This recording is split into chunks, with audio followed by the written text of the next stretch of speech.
Hello there, everybody. Welcome to the Football Outsiders live stream. It is Thursday, August 11th, 2022. I am Aaron Schatz, the editor-in-chief of Football Outsiders. Hello there, I would like to welcome all of you watching live right now on YouTube and Twitch.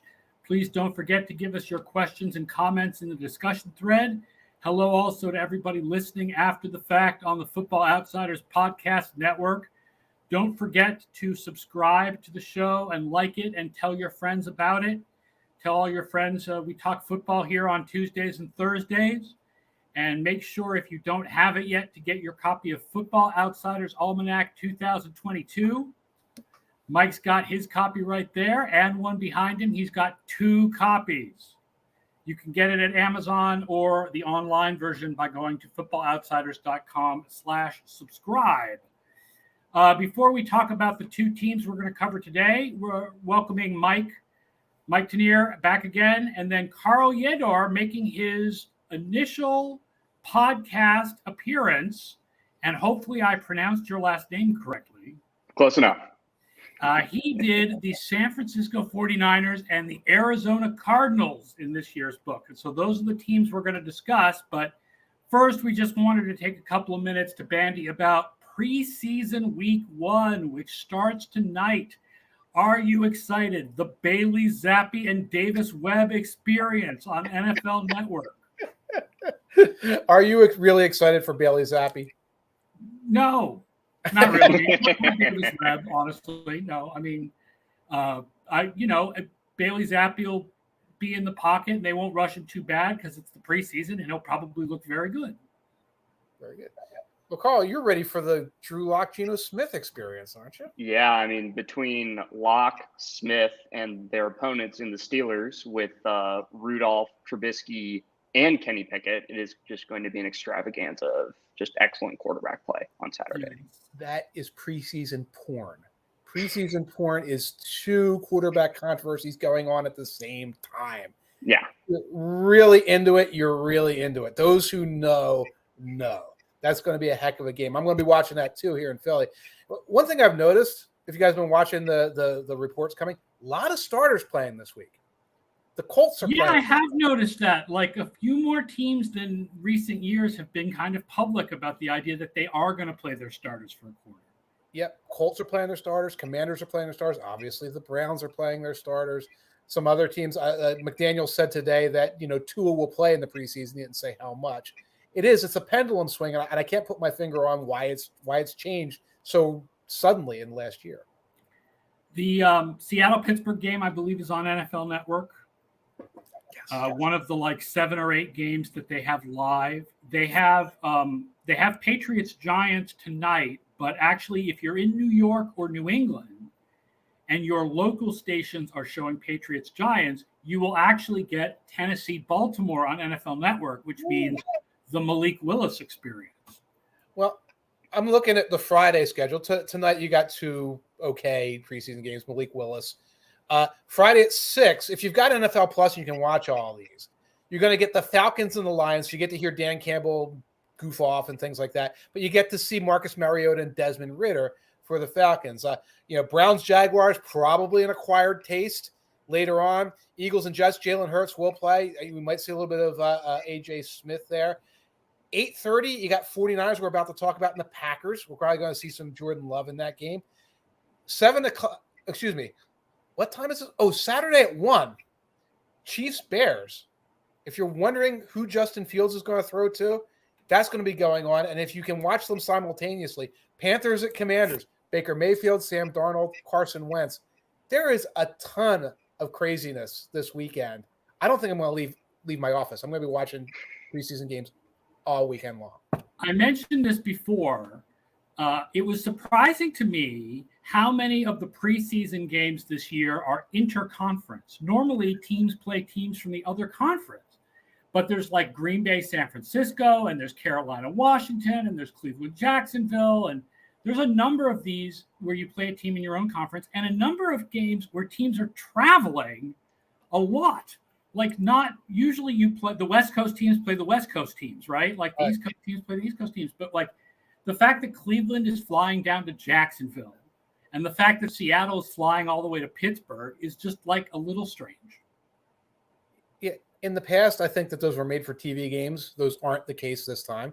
It's also not a case where a team has a strange training camp location. Like the Cowboys would go to Thousand Oaks in the past. Teams used to come up to West Virginia in the past to be at the Greenbrier, so you might get a Saints-Washington game or something like that in the preseason because it's regional.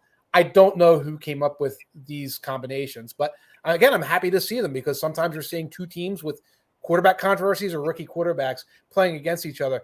One more thing, Joey Sucks is asking about are there Malik Willis props tonight. Joey, I actually looked for there are none, but help me. I look for Malik Willis props. At like 10 in the morning, I was looking for them. There's a if you go to Underdog Pick'em, you can put Malik as part of a slip there. If you have access to that. Underdog Pick'em.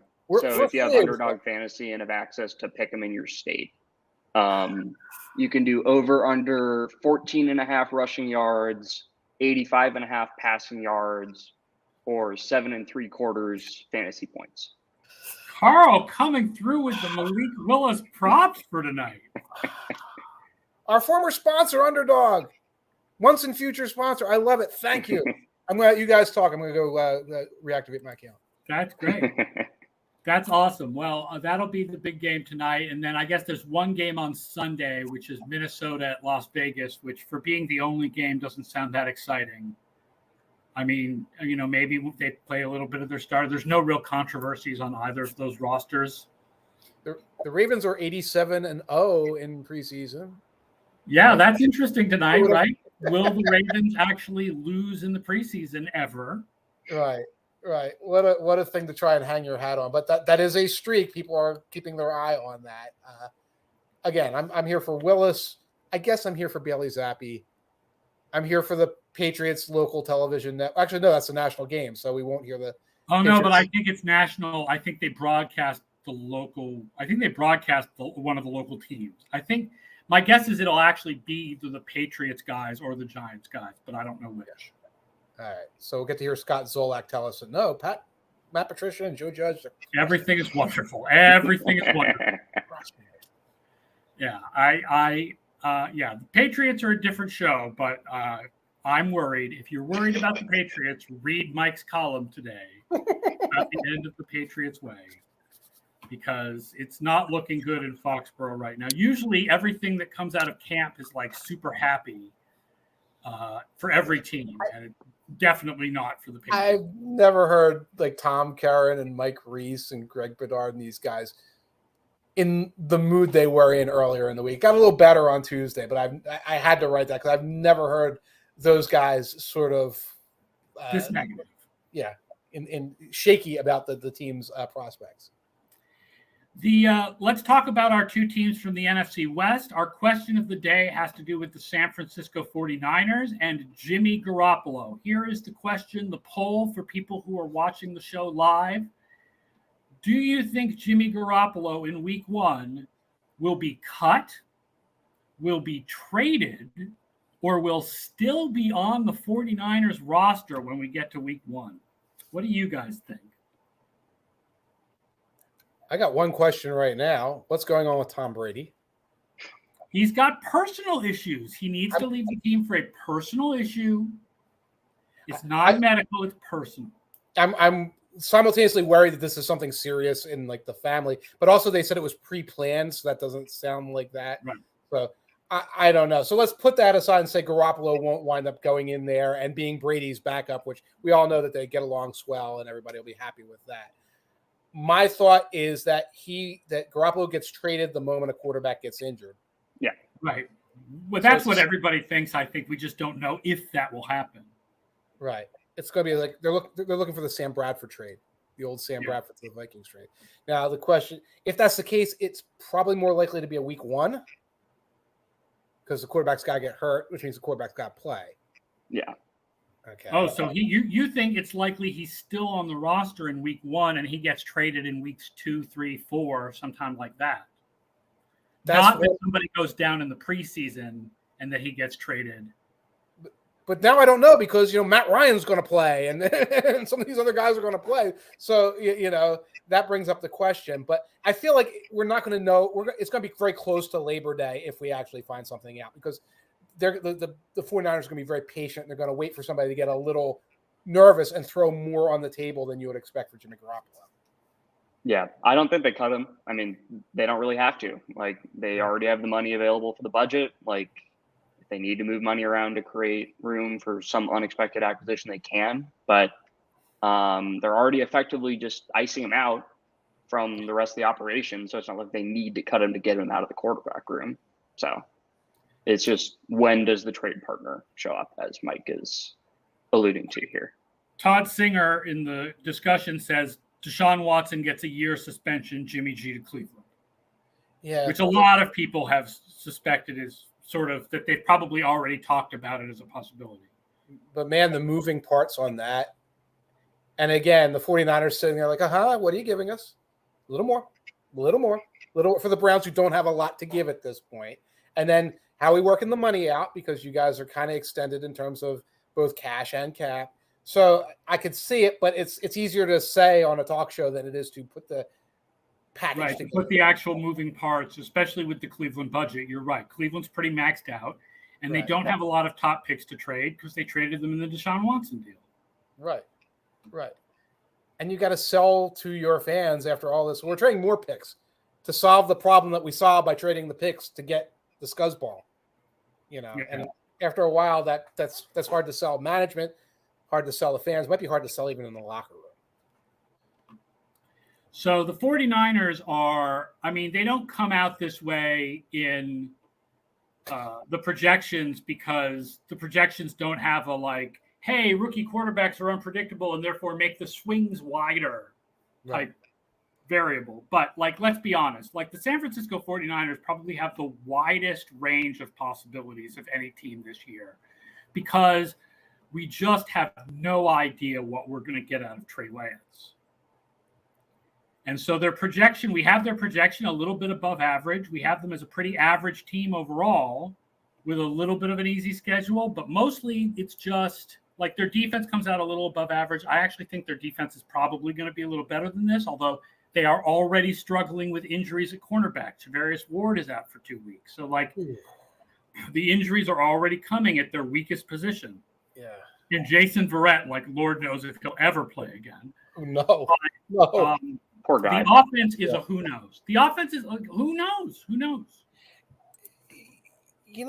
I almost went in the opposite direction with this team in terms of Trey Lance will be somewhere between below Garoppolo and above Garoppolo. And the offense is going to be designed for the running game and the yak game. And so it's going to come in at a certain level. And the defense is going to be pretty good. And it kind of, unless we see Patrick Mahomes, and I don't think we're going to see it, or unless we see a disaster, I don't think we're going to see that. We're going to see 9-8 or 10-7.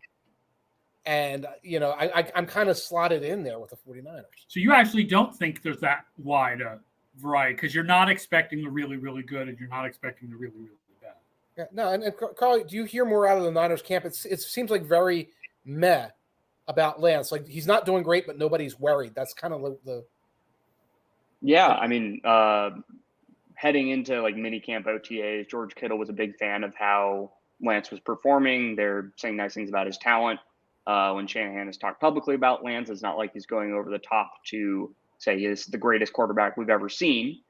But I wouldn't put it past them if they're trying to hold things or hide things a little bit, just because it's going to be different looking. Obviously, we got a little bit of a preview of what it would look like last year, particularly down the stretch against the Texans. But with an extra offseason in the building, I wouldn't be surprised if the offense is a little more expansive over what Lance was already doing in year one.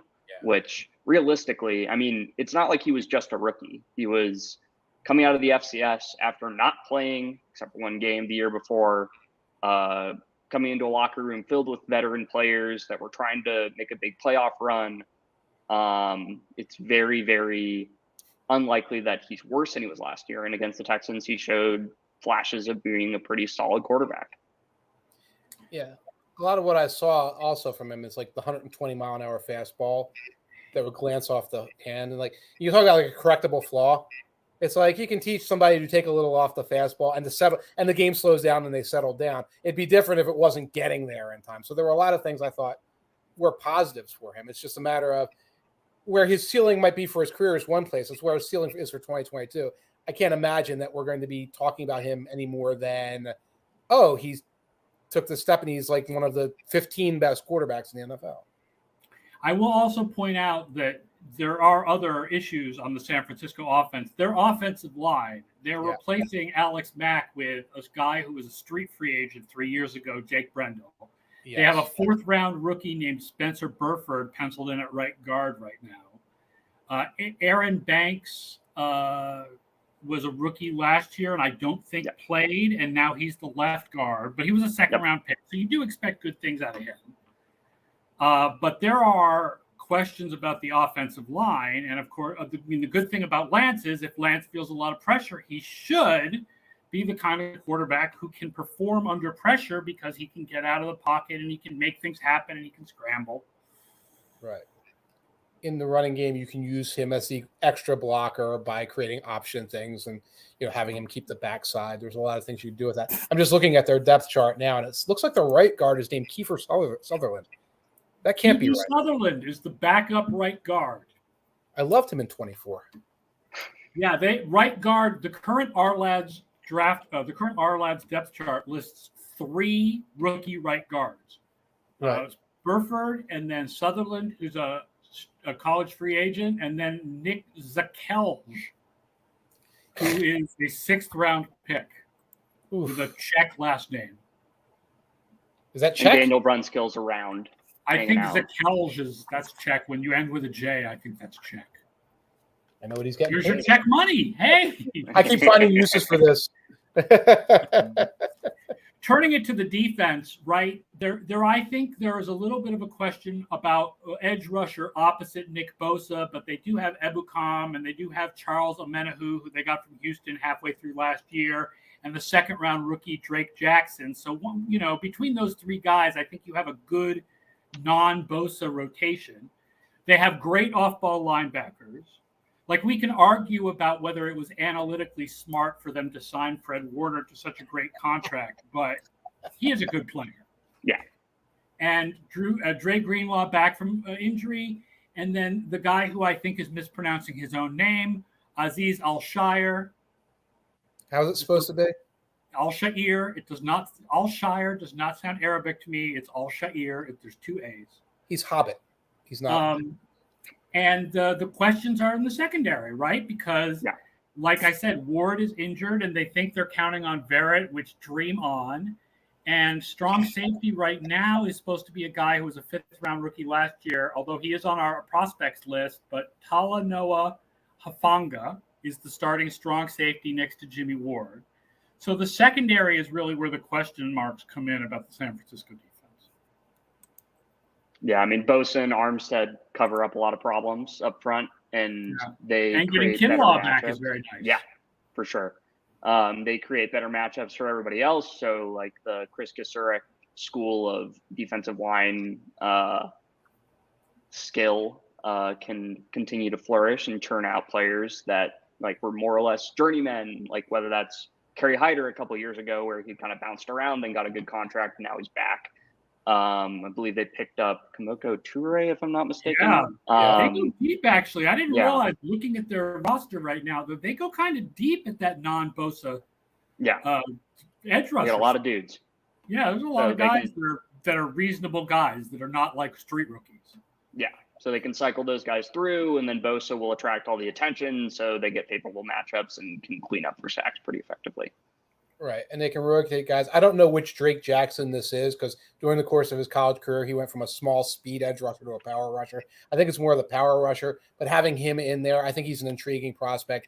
He's going to be really good in that rotation. And like you said, you got Kinlaw and you got Armstead up the middle. That takes pressure off the second edge guy, okay, because that pocket is going to be collapsing from within, and there'll be spillover sacks and stuff. Yeah, I mean, there's regression to past years built into the projection, but I do think that San Francisco's defense is going to be better than 14th, even with the problems in the secondary. because their front seven is just really solid. And I think they'll be hard to run on, too. Yeah. Yeah, they play like their hair's on fire, and they cause a lot of havoc along the way. So they're going to be hard to run on. They're going to run the ball probably well if they can figure out the interior offensive line. They're going to get yak. It's again, so you put all this stuff together. It's like, well, that gets you to your wild card conversation, especially in the NFC. Now get us up there in the Rams-Packers tier, and like you have to say that would take Lance having the Patrick Mahomes year. Yeah, and it's like I can't get there because there's not enough evidence to support that, and so here we are in the wild card world. You have some props for us on San Francisco? I do, and like I sort of undercut them by what I'm saying there. Anyone want? Now again, these are alternate props available at your major sports books online. So if you look at the alternate win totals, you'll see these. You usually get good payouts as a result. Is anyone interested in the 49ers over 11 wins at plus 170, plus 175? That is not high enough for me. Fair enough. Sounds like that's not high enough for you either, right, Carl? Nope. Okay. So. Me either, and I'm not enough of a disbeliever, but let's see here what you guys think. 49ers under 9 at plus 175. Well, our simulation would actually suggest that that's a good value. Because, I mean, even if you sort of unconservativize our mean wins and make it more like a 9.1 or a 9.2, that still suggests that there's an almost 50% chance of them going under that. And that would suggest plus 175 is a good bet. And I know that ESPN's projections have them even lower than our projections because they're even more disbelieving of Lance than we are. Their feeling is when you have a rookie who has now he's not a rookie, but when you have a quarterback with no track record, you generally fade them. Yeah. If it was 9.5, I think I'd jump. I want 9 and 8. I don't want the push at 9. Although I guess that gives you a little bit of insulation. I think at plus 175, I actually think that that's good value. Okay. I'm not touching it, but Aaron likes it. Carl, what do you think? Yeah, I'd be more inclined to go under there. Just given that you have the plus 175, that's not even saying it's 50-50, that it has to happen for it to be good value. So I'm with it. Here's some individual bets. Debo, over 10.5 regular season rushing and receiving touchdowns. Over 10.5 touchdowns for Debo Samuel, but at just plus 115. Oh, that means, that's basically a 50-50 right there. A little bit more. Yeah. He had 14 touchdowns last year. Mm-hmm. 8 on the ground. And but only 6 of those 8 were, and 6 of those 8 rushing touchdowns were for 10 yards out or more. Yeah. Now, a lot of Debo's run plays end up with him getting the ball outside where it's easier to have like big explosive runs than if you're grinding between the tackles. And we know he doesn't really want to do that because he doesn't want to shorten his career because of injury or anything like that. So while he may be the kind of player with the kind of usage that would lead him to overperforming his expected touchdowns, I wouldn't say that you want to bank on getting 6 10-plus yard rushing touchdowns from a wide receiver again. Brian Knowles is not on the over 10.5 touchdowns because he is buying the Brandon Ayuk breakout year, quote, like a moron. I'm bullish on Ayuk.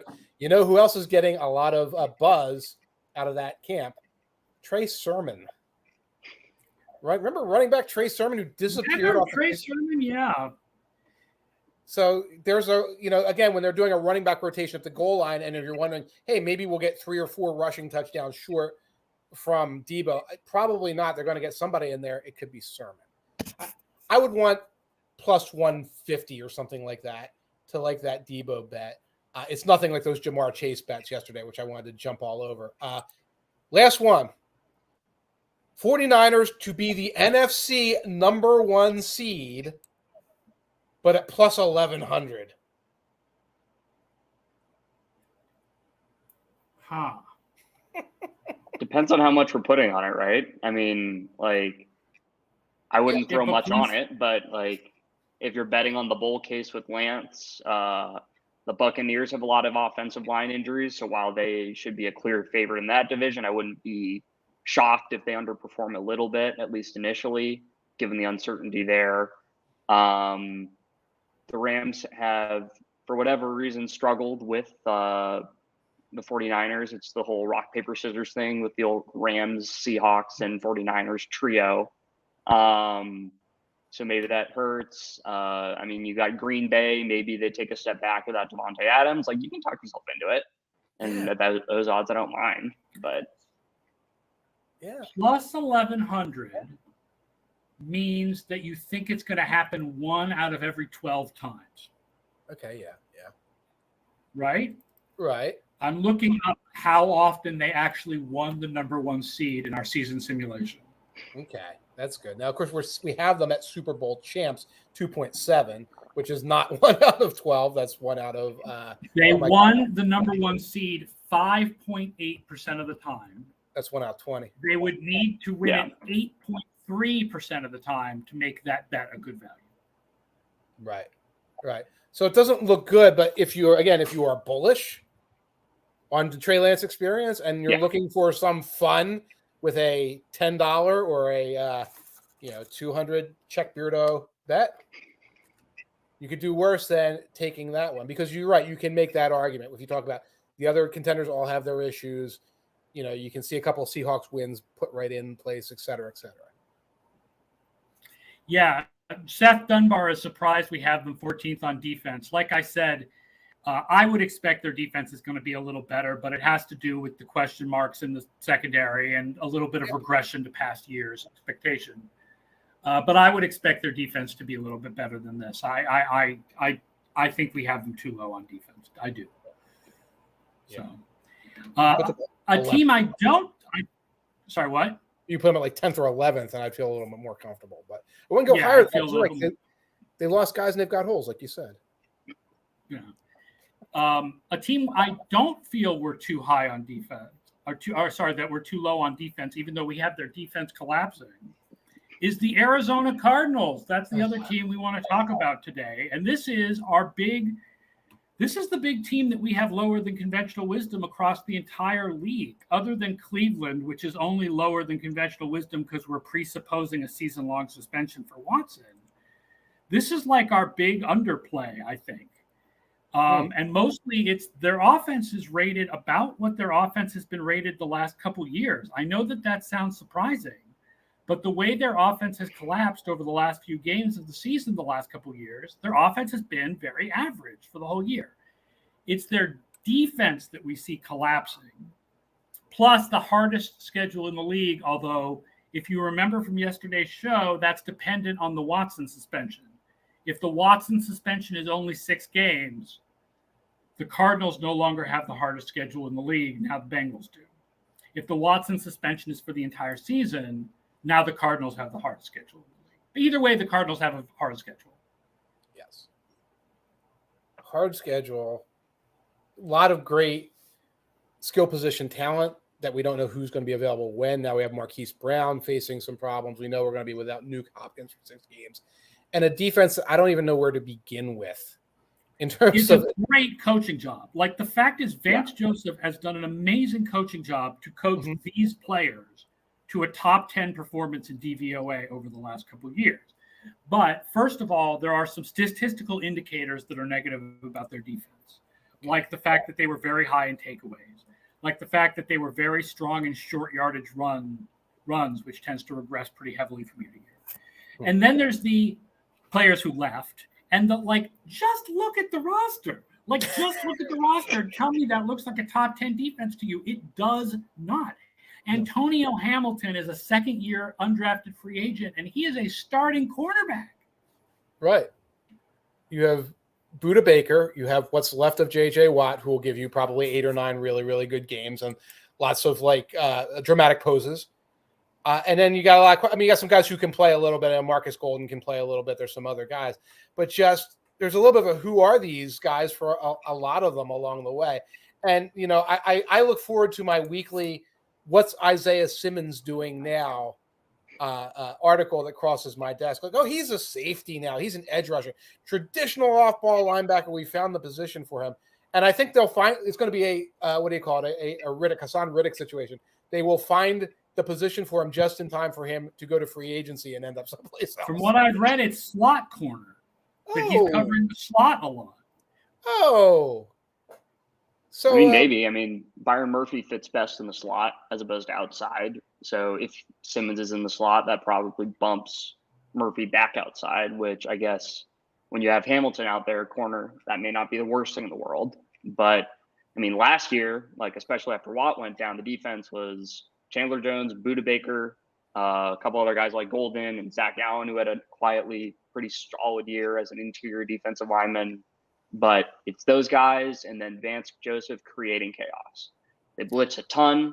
Yeah. They send DBs on the rush a lot more than league average. So, but not necessarily always in the form of sending 5 or 6, though they did that a lot as well.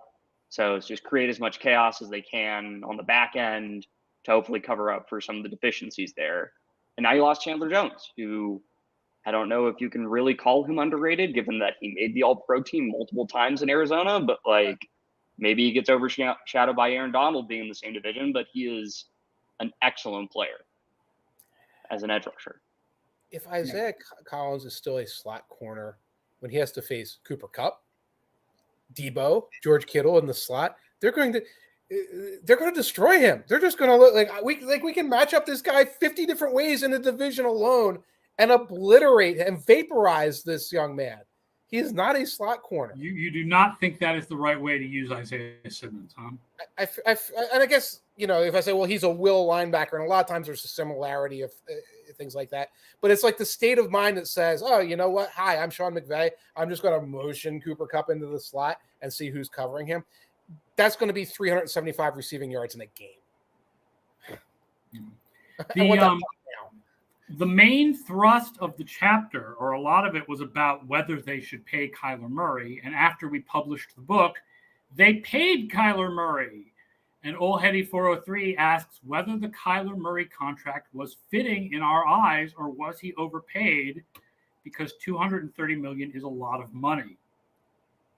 I mean, it's kind of the going rate. I mean, the quarterback market isn't necessarily rational. It's just, okay, this guy's up, therefore he's getting more money, unless he's very clearly below the other guys that are coming up for that. And when you're in the building, it's not surprising if they're kind of talking themselves into things. Like, clearly they have talked themselves into this version of the roster. Like, they have James Conner back on a hefty contract. They gave Ertz real money, Zach Ertz.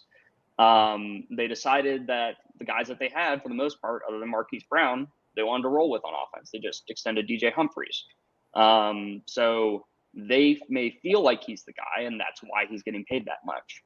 To this point in his career, I don't know if he's there, but he is in some good company based on some of the comps that we put together for the book through his first 3 years.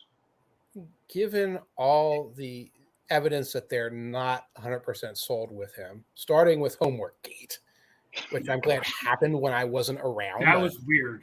That was weird. Then we have this whole thing with the, okay, Kyler, if you're so good at it, you call plays thing that him and Kingsbury got into on the sideline, which never heard anything like that was told to us by the coach, like it was some sort of like punishment for the player, and just given all of that, the option of just waiting a year and getting another year of him and then seeing, or even waiting till October and putting an extension on the table, based on the mindset of the Cardinals, not necessarily my mindset, it would have made sense to do those things and said, hey, you know what? If we have to use the franchise tag in the future or the rookie contract, let's do that. Made more sense than putting $230 million in front of him when you're simultaneously saying, hey, oh, by the way, could you get a tutor or something like that? It's not, you talk about an irrational market. It's an irrational market, Carl. It's an irrational decision at that point to pay the money that you don't seem like you're comfortable paying. The money was supposed to make the drama go away, and it did not. Really? I mean, my basic take on this, and I think we did this on the show when he signed the contract, is, the classic, there's 3 kind of quarterbacks: the win because of, the win with, and the win despite. And I know that we're projecting the Cardinals to have a losing record, but I still think Kyler Murray is in the win because of tier. He's the lowest guy in that tier. Yes. But he's in that tier. And when you have a guy in that tier, you have to pay him the going rate for quarterbacks because he's a guy who can lift your team to wins. And how many of those guys are there? Like 9 or 10. And you've got to pay one if you have them. So I think it was the right move. But you're right. It's weird given the way the Cardinals have treated him and the weird soap opera that's gone on around this guy. It's a win because of quarterback with a win despite head coach and front office potentially. And that might be what we're looking at here. Because I first thought when I saw all of this going on is the guys, Kingsbury and Keim, who both voted themselves new contracts, gave themselves new contracts, sight unseen after last season, which I think most of us would consider a disappointment, are suddenly the ones asking for accountability. I want to see some accountability from them. Yeah. You know, like you said, Carl, like, oh, we're rolling with this roster. Are you? Is this some crowning success for Steve Keim, this roster? Is this some crowning success for how the culture is being built from Cliff Kingsbury right now that December comes and this team like, oh my God, Nuke Hopkins isn't here. Let's suck. You know, where is your sign that you guys are doing things the right way? Yeah, Blake Murphy is watching. Hello, Blake, who covers the Cardinals and says the Cardinals issue is stemming from the fact they couldn't avoid paying Murray after they had already extended Kingsbury and Keim. And the owner likes each one individually, but do they work together well? And I think that's the weird question. Part of it is this weird Kingsbury second half decline thing that nobody can figure out why it happened, even though it goes back to Texas Tech. So it's not particularly related to the Cardinals. And it could just be random chance, right? I don't remember exactly what the whole Wyatt Earp effect is defined as, but basically it's the idea that if you roll dice enough times, if you roll a die 6 times, eventually you're going to have it show up 6 times in a row, but it doesn't necessarily mean that it's that's the thing, right? So it's not it could just be random chance that all his teams decline in the second half, but it sure looks like a trend that nobody can figure out. And if it happens this year, when they get Hopkins back, like if they go down after getting Hopkins back, right, then it's a thing, because that you can't go down after you get Hopkins back after 6 games. Yeah, I mean, at least last year you could kind of point to the fact that Antoine Wesley, which, like, not for lack of trying, but he was being asked to play the DeAndre Hopkins role, and Antoine Wesley's not DeAndre Hopkins, you know?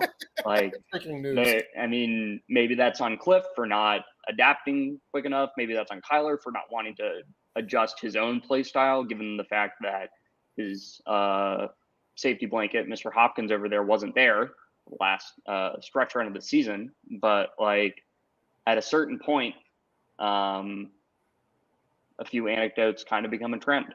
So, yeah. I mean, there are good players here, right? Like, I mean, it's interesting to see what they'll do with Rondale Moore after he actually had more yards after the catch than actual yards last year. Right. When you keep tossing the ball 4 yards in the backfield, you're gonna have that. We haven't hit the fact that AJ Green is old, and while he did bounce back some last year, he is aging. That their offensive line is old. And while I think a guy like a Kelvin Beachum, like charting stats show that he's kind of underrated, he's old and aging, and a lot of their guys are aging. So I just think there's a lot of Zach Ertz is aging, but there's a lot of questions about this team that I think back up what the stats say, which is that they're the most likely team to sort of fall apart from last year. It's a really randomly assembled, and last year was the same way, really randomly assembled, a bunch of guys who you would think we're on the Super Bowl run together.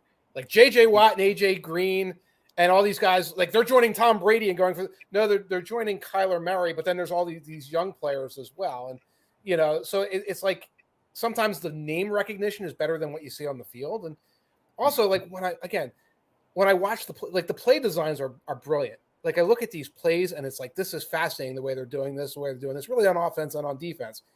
And then the results fall apart in December. And sometimes I wonder, is it just that now you've opened up your bag of tricks and every other team is like, oh, here comes the double screen to Rondale Moore, and they're sitting on top of it. I don't know what it is, but it's still there. It's still prevalent. Yeah. You're right, Todd.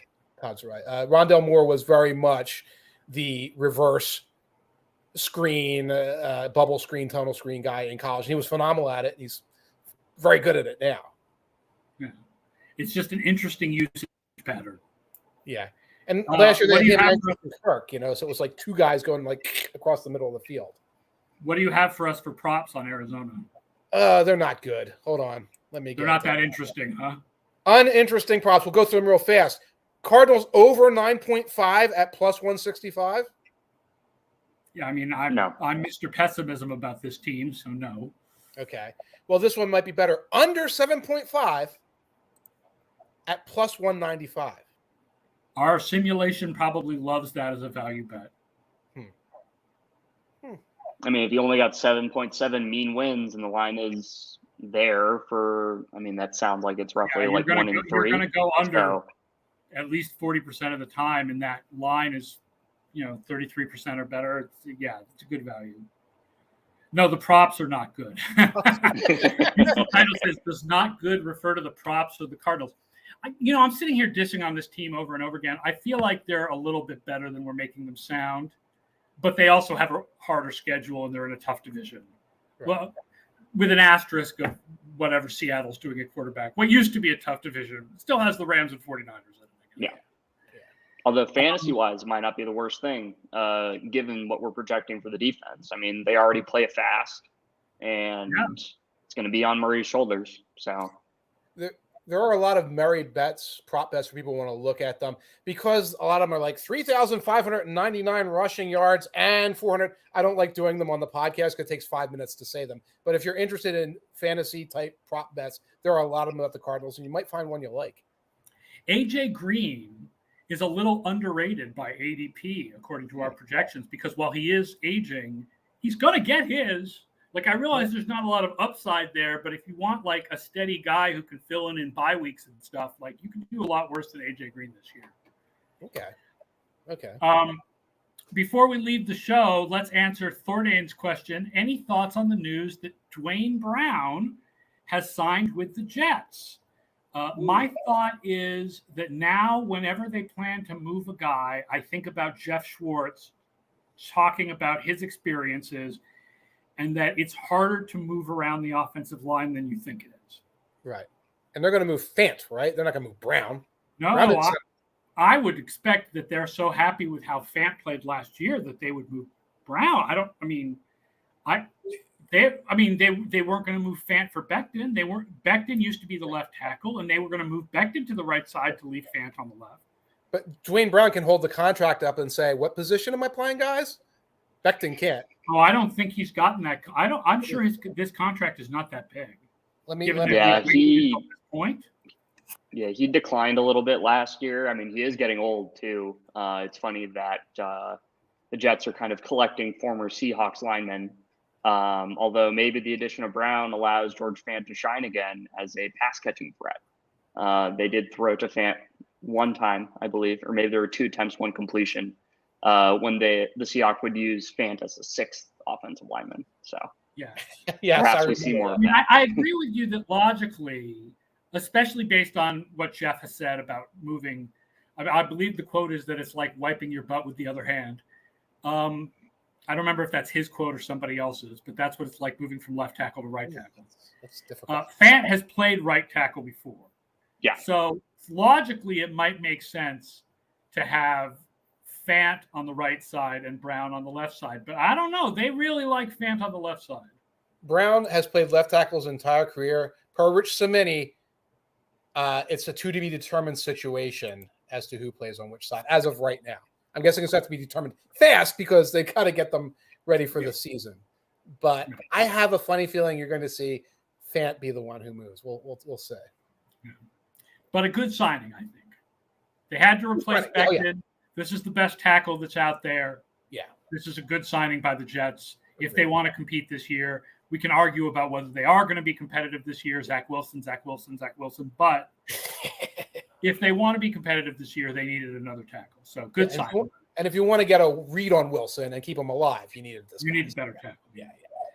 All right. Thank you all for joining us today. Old Hetty 403 asking what teams are up next. Next week is NFC South week. We will be back on Tuesday at 1 p.m. Eastern with, I believe Tuesday is the Carolina Panthers and the New Orleans Saints. With Brian Knowles and me and Mike. And then Thursday is the Atlanta Falcons and the Tampa Bay Brady's. Again, with me and Mike and Brian Knowles. 1 p.m. next Tuesday and Thursday. Again, thank you all so much for watching and listening. Again, please tell your friends about the show. Please like and subscribe to the show, whether you're listening on the podcast network or watching us on YouTube or Twitch. And we're here Tuesday and Thursday at 1 p.m. for the next 3 weeks. And then we get into our in-season schedule where we will have shows every day. More about that to come. Thank you all again. Thank you, Carl, for joining us for your first podcast live stream. Of course. And we will see you all Tuesday, 1 p.m. Eastern to talk NFC South. See you then.